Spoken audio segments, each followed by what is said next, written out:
Hey guys, welcome back again for the third episode of Tasty Tunes. Today I'm with Mad Mike and the Irrational Ducks.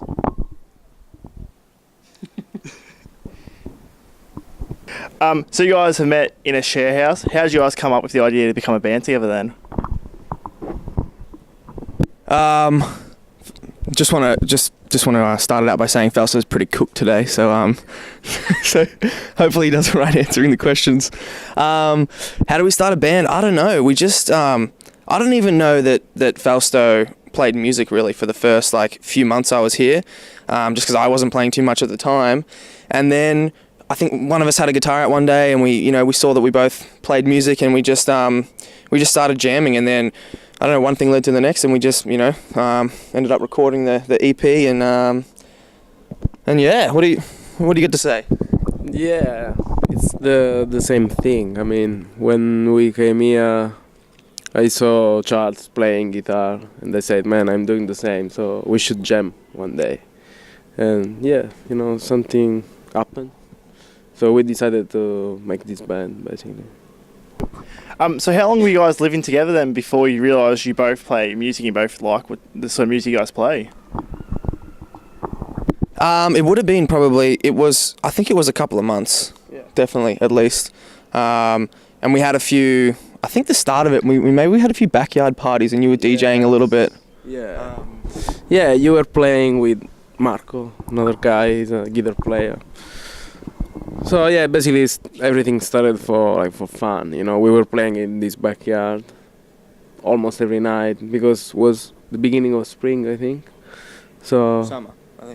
Summer. Yeah. October last year. Yeah. So after a couple of months. Yeah. So I've got to ask then, Mad Mike and the Irrational Ducks. It's a wild name. Where did that come from? Yeah, you can. I don't know. How did we even think? What happened? Nah. We were sitting in the kitchen. Yes. We had these little, those stick-on words that you stick on the fridge, the magnets, yeah. And we were moving them around. We were trying to find something, just words. And then I think we were doing this word association thing. I was saying a word, and then he was saying the first thing that pops into his head, and you just loved the word irrational for some reason, and then it went from there. It was actually after a couple of days. I mean, the first name of the band was, I think, Mad Mike and the Irrational Ducks. Yeah. And the next day I sent him a message, "Hey man, we should change with Irrational Ducks." I said, "Hey, yeah, okay, let's do it." That's it. There is no other reason. So are the Ducks anything at all then? Are they actual members of the band, or is it just someone that give it the name a bit of a spice to it? I think that it's nothing really. It's just kind of it reflects our personalities a little bit. Where we like to think we're a little bit chaotic, a little bit crazy, and we just. Yeah, we wanted to give. After a while, we wanted to give a meaning to this name. Mad Mike is a guy, crazy guy, probably Anta, and he's at the same time he's a singer, and three ducks playing with him, and could be a reflection of our personalities. I don't know, probably, yeah. Let's say this. That doesn't really make any sense, but yeah, he's kind of he's like a hunter, and he's torn between his love for hunting and being a blues singer. And then there's these three pesky irrational ducks that are just always getting in. I don't know, man. Nonetheless, that's pretty cool. So you guys take a lot of inspiration from your blues and your jazz music. Who are some of the artists that you really drive from then? I mean, definitely when I was first starting out, I think my dad bought me my first guitar when I was 10. Started listening to Robert Johnson and a few of the old blues greats, but probably the main band for me that really inspired me was the Eagles. I don't know if you know the Eagles, but there was this one concert, and they were all sitting on 5 stools at the front of the stage, harmonizing, playing guitar, and I was just whoa. And then obviously later on Jimi Hendrix, all the blues greats. I think you're sort of along the same lines. Yeah, more or less. I mean, I grew up with classic hard rock music like Led Zeppelin, Black Sabbath, and then thanks to my brother, grunge stuff from 90s, and then in these last probably 15, 10 years, I started to listen a lot of electronic music. That's why our project now is a mix between our roots, like blues, hard rock, with electronic influences as well. So, yeah, it's this kind of mix, you know. Oh, awesome. So that's a really interesting mix of sounds then. Have you always been interested in blues music, or did that originally start off somewhere else and then pan into that?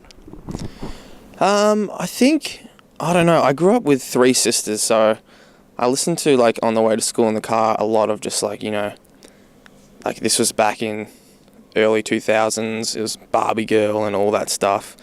So I think it took me a little bit longer to really find, like, the kind of music that I would really like to listen to, because I was listening to all this crap for a long time with the girls. But yeah, I pretty quickly cottoned on to the kind of music that I, you know, blues and that I really liked it. What about you, man? Well, I don't know. I mean, I always wanted to listen everything.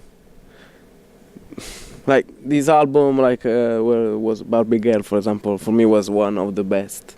And at the same time, it's true. At the same time, I was listening Led Zeppelin the same day. So I don't know. I didn't want to put limits, especially in making music. You know, it's like I like this from this band, or I like the voice of this girl, Barbie Girl. You know, so let's mix for making music and listening as well. You know. So on that note, then, how much impact does like different genres and different sounds make on your music then when you're creating and designing it all? In my point of view, I like to use a lot of electronic influences, especially for the beats.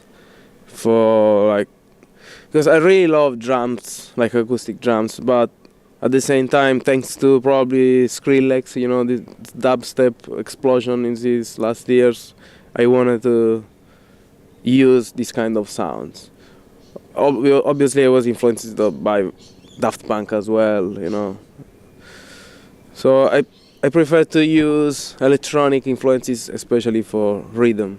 Then we really like also like lo-fi things, like hard rock guitars with tube amps, you know. So it's a mix, opposite, but could be really good to like make them together, you know. So on that then, how much of that sound and the creativity of all the sounds is reflected in your first EP, Season 1? I think a lot, especially just given the way that we made it. Like, we first started playing together, and we would just like have an idea for a song, like on an acoustic guitar or something like that, and we just like as we wrote each song, we just recorded it, and then that ended up being, and it's pretty much the same order that we wrote the songs is the order of Season 1. So yeah, I was saying, yeah, okay. So a lot because we wrote, like, as we wrote it, we recorded it. You can hear all the different, I think, all our different influences sort of just like coming in and out, and we're like, it's almost like we're trying to find our feet. Like the first EP, it has quite a few different sounds, and it's it's a real mix. What do you? Yeah, and we decided since the beginning that we didn't want to like follow a line. Okay, we have to do this kind of style. For example, there are songs that start with a blues, riff blues, and then after 15 seconds the drum set is made from like drum and bass influences, you know. So it's like, I don't know, let's do it. Whatever, no limits, no lines, you know, just freedom. And so do you want to give us a bit of a rundown on your first EP then? Like, what sort of meaning do you have towards it? What sort of meaning do you try to direct to the listeners then? Well, in terms of meaning, like I think it means a lot to both of us. It's kind of like the first real sort of project I've had properly recorded in a nice sounding way that I've liked. So it definitely has a lot of meaning in that way. And then the meaning that we're trying to give our listeners is, I don't know, what are we trying to... I don't know, maybe I just was thinking I'm selfish. I wanna make this music, and if you like it, it's okay. If you don't like it, doesn't matter. This is my point of view. Like I wanna be happy when I play music and when I compose, especially. So. See, whereas for me, the only reason I make music is to make other people happy. I'm kidding. Yeah, I mean, I'm the same in a way, but like, just a little bit less extreme in that sense. Especially because, like, you know, I really love performing and being like a front man. So I am very conscious in a way of like, I want to, you know, I'm definitely conscious of like of the way people accept the music and what people think about it. So how many gigs have you guys done now then? We've had a few, not a crazy amount, but we've had a few good ones. We played at the Workers Club down in Geelong, which is where I'm from originally. We played at the Bendigo Hotel, which is literally like 100 metres that way, in Collingwood. And we've had a couple of little acoustic shows. But actually, before Mad Mike, I've got another band, Honey Dreams, and we were doing like little acoustic blues shows, and Falso would come in and play with us on the bass. And that was like, we were doing that all summer, which was heaps of fun. And now, yeah, we're like, I mean, this project is definitely still just like, it's a baby. It's still just getting off its feet. So hopefully there's, you know, lots more gigs to come, and we'll see. We've got some new music to come too. We don't have an exact date on that one yet, but hopefully it'll be out shortly. Yeah, we are planning to release an next EP in a couple of months probably. We want to release at least 3 songs. So yeah, because I think our project is to have like 1 hour gig, like no stop, and yeah, try to find other gigs, but not like opening band, you know, just for us. Yeah. So this is the plan. Yeah, well, I mean, we just want to take it to the next level. I mean, obviously, when you start out with these things, you know, you start out playing half-an-hour sets opening for other bands, and it's been kind of tricky for us too because, you know, the style that we're playing is a little bit sort of distinct. It's a bit different from a lot of stuff that's out there, and so we're kind of like opening at the moment for more sort of like traditional kind of like rock, indie bands, and maybe it's not the best fit, but also we can't really go full sort of like electro or DJ as well, so it's a bit hard for us to really find a good lineup. So on your first gig then, did you have any nerves? How were you feeling on the day? Were you really scared, excited for it all? We were just excited. Like, I think, Yeah. how'd we do nerves wise? No, my only problem was we have to do it properly, clean, you know, because I play guitar, he plays guitar and synth, and I play the iPad. We have a lot of things. So the first gig was just, okay, let's do it well. Stop. And this was my only pressure, actually, just this. Yeah, so I guess maybe what you're saying is we were, you know, the pressure was we wanted it to, it wasn't so much the audience and that, you know, we're nervous about being up on stage. It was that for us, we wanted it to, everything to come together and to sound good. Yeah. You know, especially because it was the first gig. Yeah. Yeah, definitely. Going back to your sound, because it is so creative and so interesting, if you could describe it with just one word, what would you use? Just one word. This is yours. I don't know. I mean, I feel like saying irrational, but it's not irrational, you know? It's just, that doesn't even mean anything. Mad Mike and the Irrational Ducks. With one word, I don't know. I would just call it like a conglomeration. What do you I don't know. I was looking for something here. I don't know. Butterfly. So on the way of recording your first EP, did you encounter any difficulties? And if so, what were they? I think one of the most difficult and limiting things, but also one of the best things for us is that, you know, we don't have a full studio. We recorded this in Falsto's bedroom, and his bedroom's like, what is it? It's like 3 meters by 4 meters. It's tiny. And we recorded it with a laptop, you know, with one microphone that I bought, you know, years ago that's not, you know, not crazy good. But also that's kind of like the best thing as well because, these days you can do so much on the laptop, and in limiting ourselves that way, we don't have like all the natural acoustics of a big studio and all these things, and limiting ourselves that way, we've come out with this sound that is kind of lo-fi and like really cool. Yeah, especially I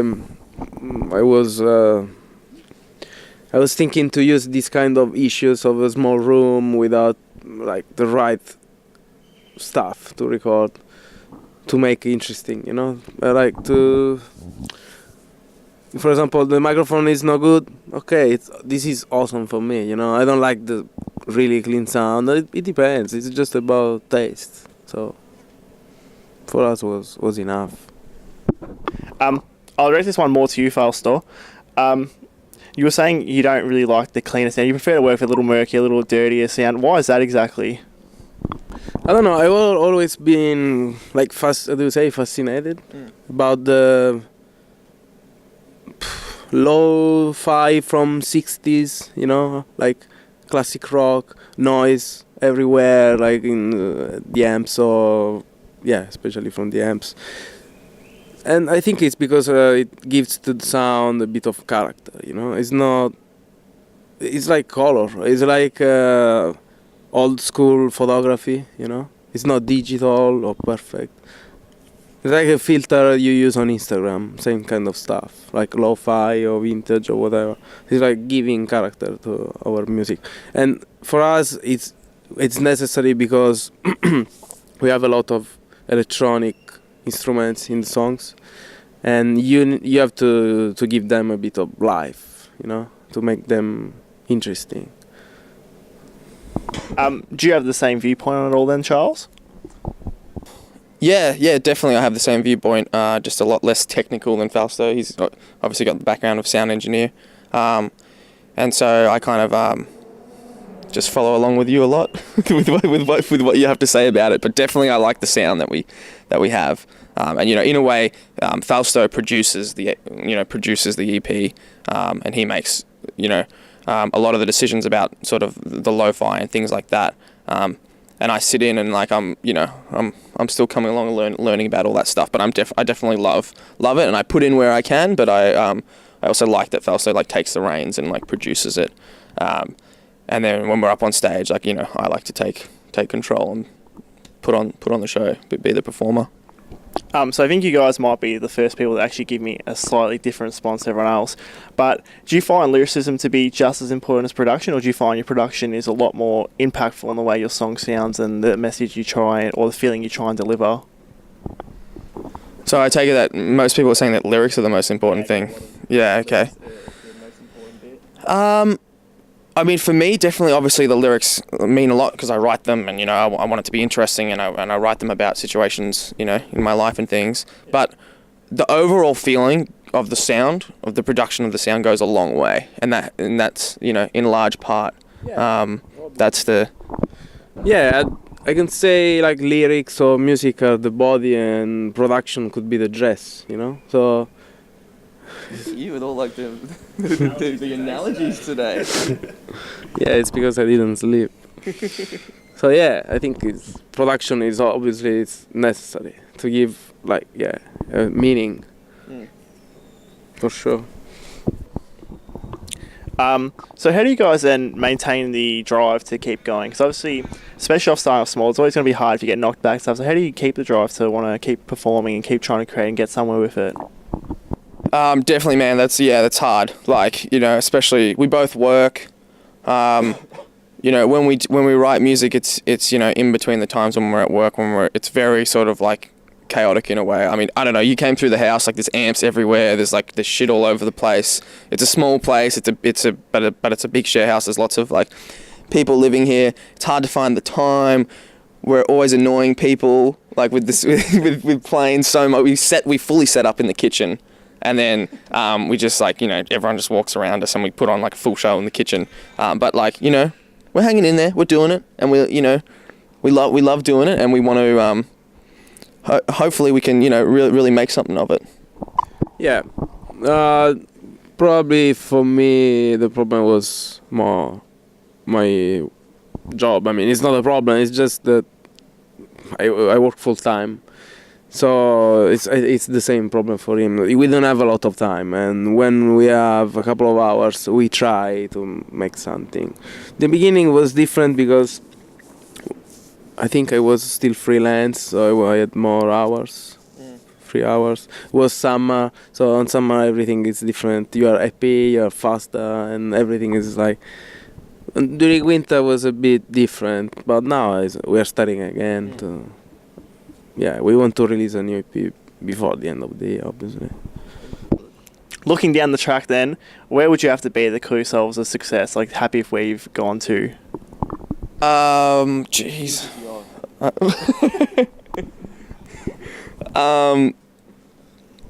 don't know. Like, what does success mean? You know, like, no, I don't know. Like, I want to be a performer. You know, I want to be up on stage, putting on performances.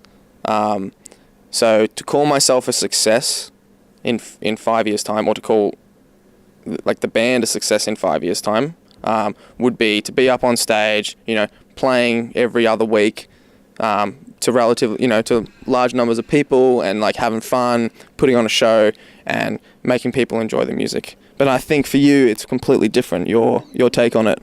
Yeah, it's more or less the same, but at the same time I'm lazy and I'm not looking for this. So if it happens, well, we are happy. Otherwise, doesn't matter. I mean, I'm happy to live like I'm living now. You know.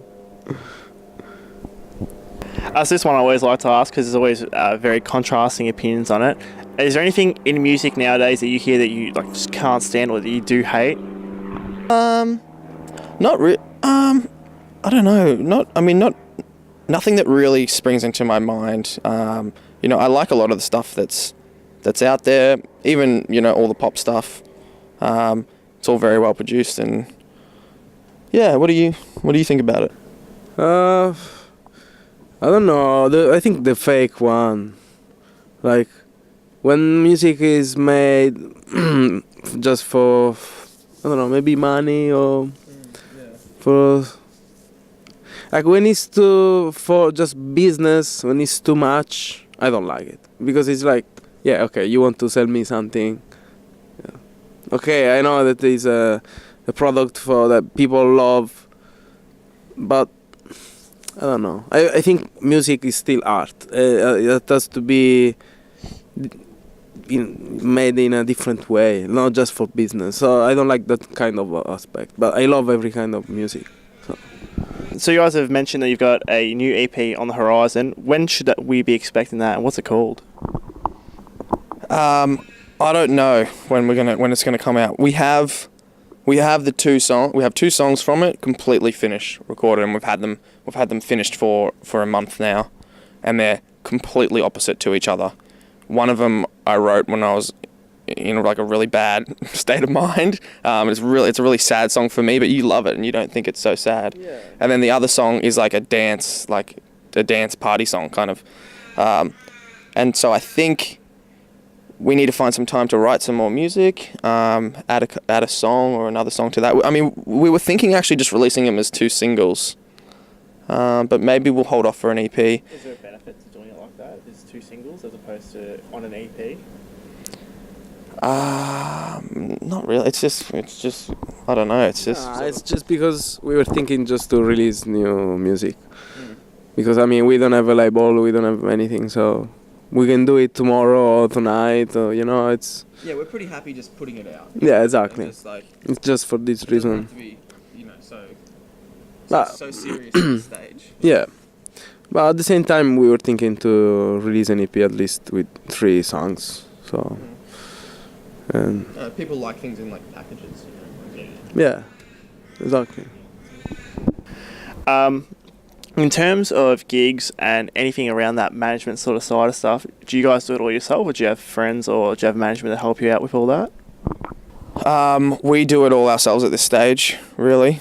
But we do have lots of friends that kind of, you know, come along to the gigs, obviously, and we get a lot of support from our friends and family in particular too. But at this stage, yeah, we don't have a manager. And it is hard. It's hard. I mean, all bands will tell you this, but it's hard, you know, finding the gigs and like, it's hard in the beginning, but we do it all ourselves. And then in terms of the sound, yeah, we do it all ourselves too, because you produce, you engineer everything. Yeah, I think the main problem is the management. You know, it's a common problem for every band today, because even if you play like really good stuff, but if you don't have the chance to show this stuff like in public or whatever, it's useless. So for us, we need someone probably for sure to help us to find gigs, playing more. Especially, as I said, I'm really lazy, first thing, and I'm new in this country. I'm new in Melbourne, so I'm still new. I don't know the city at all. Like, same for him. He's from Geelong, and yeah. You need help in this kind of. I think the main thing we need to do is we need to find like a group of bands that are kind of similar, that we can all bounce ideas off, play gigs together, and like create a little sort of like community. Maybe the community's already there. Maybe it's already created. I don't know. But yeah. Okay. Yeah. Well. Head over to our Facebook page, chuck us a like, chuck us a follow, keep a lookout for the new songs, whether it's, I don't know if it's 2 new singles or a new EP coming out, but there'll definitely be new music soon, and yeah. I love you.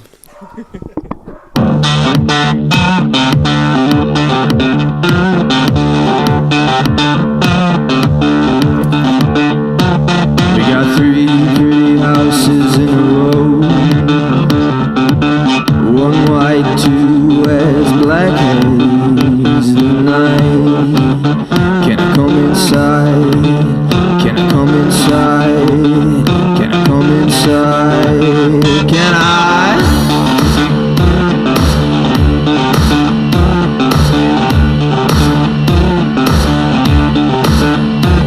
Well, there's neon lights against white walls.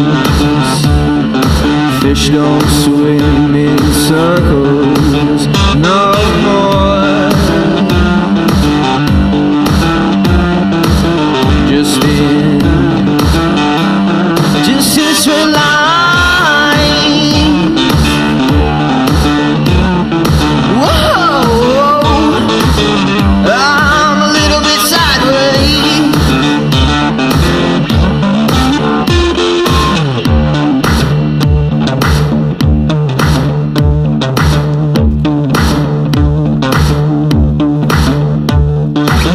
Sits on a leather couch, drinking juice and sussing me out. Are you okay? Are you okay? Are you okay?